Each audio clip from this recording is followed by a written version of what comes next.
The Prince Who Married a Tortoise.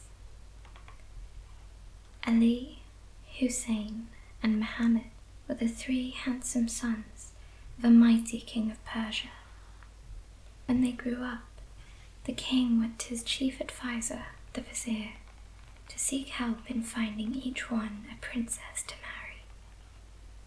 "Oh, master, it is best to leave it to chance," said the vizier. "Let them be blindfolded and each shoot an arrow from the palace roof. Where each one lands, let your sons marry the daughter of the nearest house." The king thought this was a splendid idea and summoned the 3 princes, of whom none was stronger, braver, and kinder than the youngest, whose name was Muhammad. The brothers gathered their bows and climbed to the palace roof.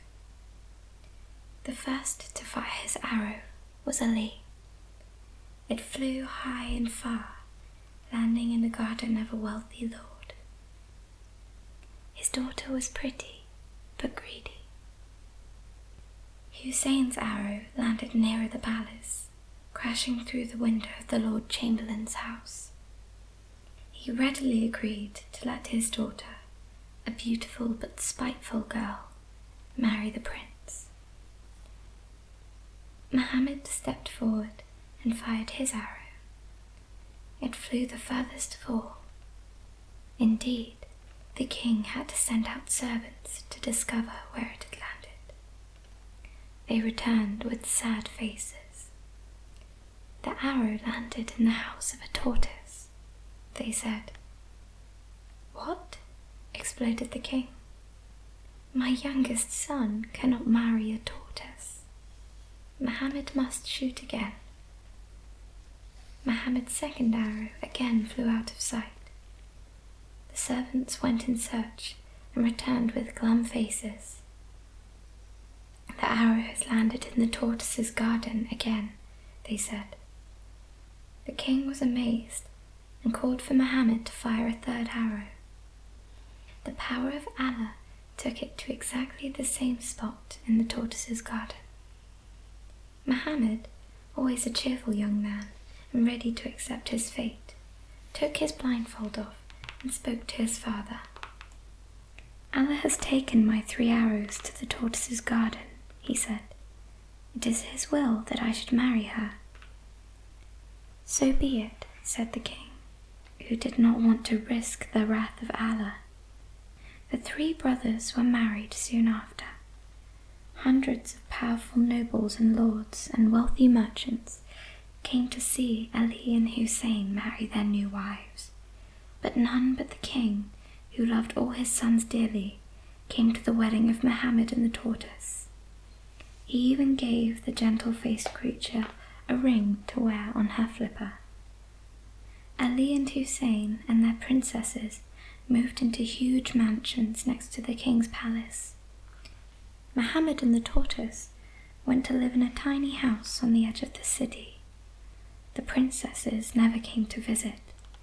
They always said they were too high and mighty for a tortoise's home. One day, the king fell ill. The 3 princes hurried to his bedside. "The cause of his illness is the bad food his servants prepare," said Ali. "In future, our wives must cook him special dishes." "Yes," said Hussein, "but how can a tortoise cook fine meals?" "Don't worry," said Muhammad. "My wife will not disappoint you." When the tortoise heard that each of them was to cook for the king, she was delighted.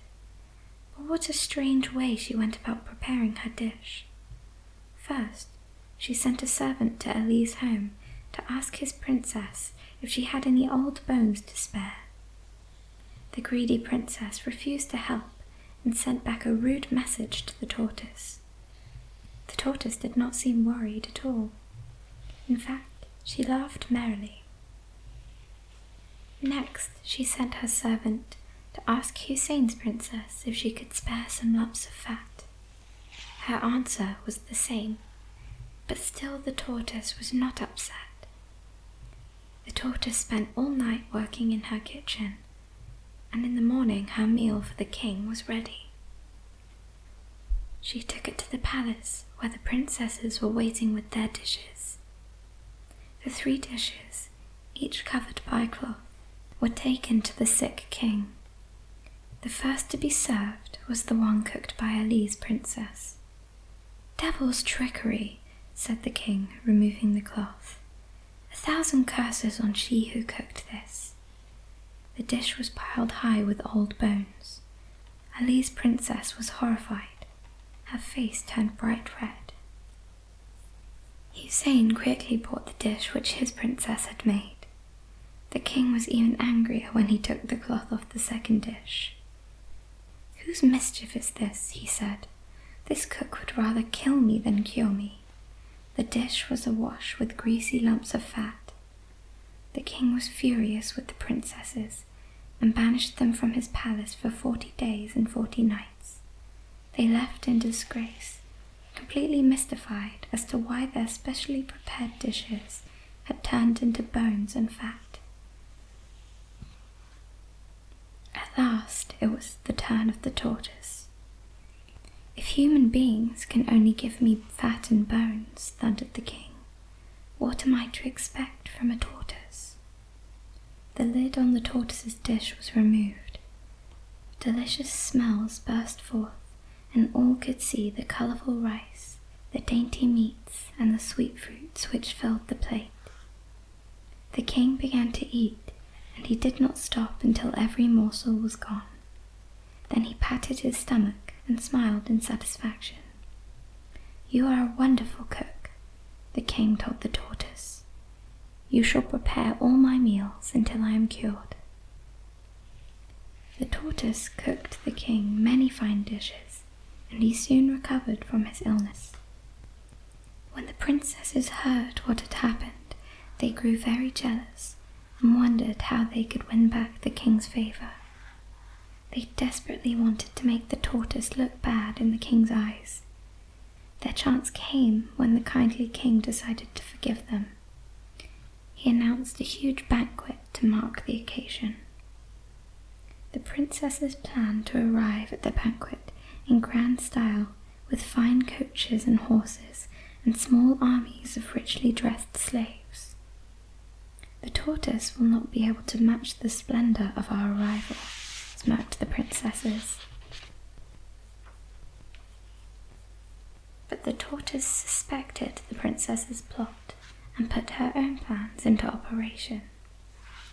First, she sent her servant to Ali's princess, asking to borrow a goose. The princess refused.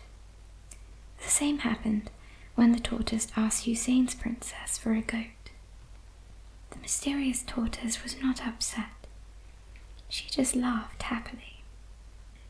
On the night of the banquet, the king and all his courtiers gathered to await the arrival of the princesses. Oh, what magic happened that night! Someone had played a mischievous trick on the 2 princesses. The king roared with laughter when he first saw a huge goose waddle into his court. Sitting on its back and hanging onto its neck was Ali's princess. Immediately behind the goose was a goat. Riding upon it was Hussein's princess. "Oh, I have never seen anything so funny in all my life," laughed the king. "2 princesses riding on a goose and a goat. I can hardly wait to see what strange beast the tortoise comes on." But it was not the tortoise which arrived next. A silver coach, drawn by 6 black stallions, galloped into the court. It drew to a stop in front of the king.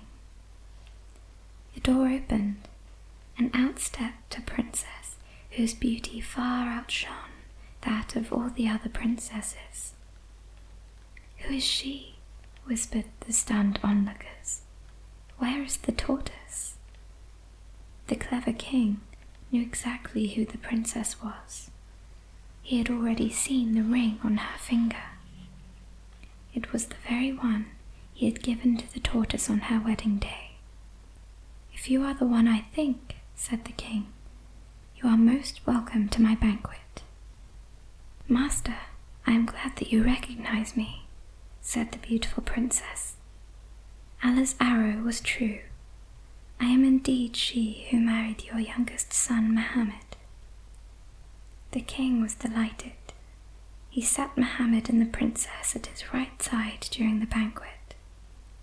The other two princesses glared jealously at their rival. But the magic was not finished yet. When the rice was served, Mohammed's princess raised the pot and dropped it all over her hair. Instantly, her silky black locks were sprinkled with diamonds.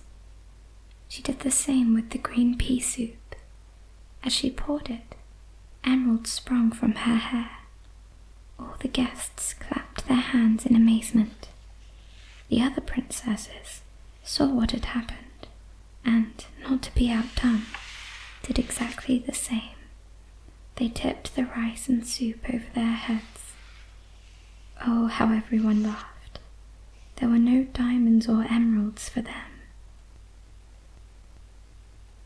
The rice hung from their hair, and the soup dribbled down their faces. They ran from the room in rage. The last anyone saw of them, they were being chased through the palace corridors by a goose and a goat.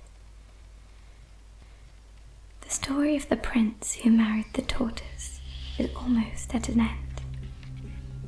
There are but two things to tell. The happy couple left their humble house on the edge of the city and moved into a grand palace close to the king. He loved them dearly for the rest of his life. Yet, there was one thing he never told them. The day after the famous banquet, the king rode out to the edge of the city to see their old house. He thought he might find something. He was right. There, lying on the floor, was the empty shell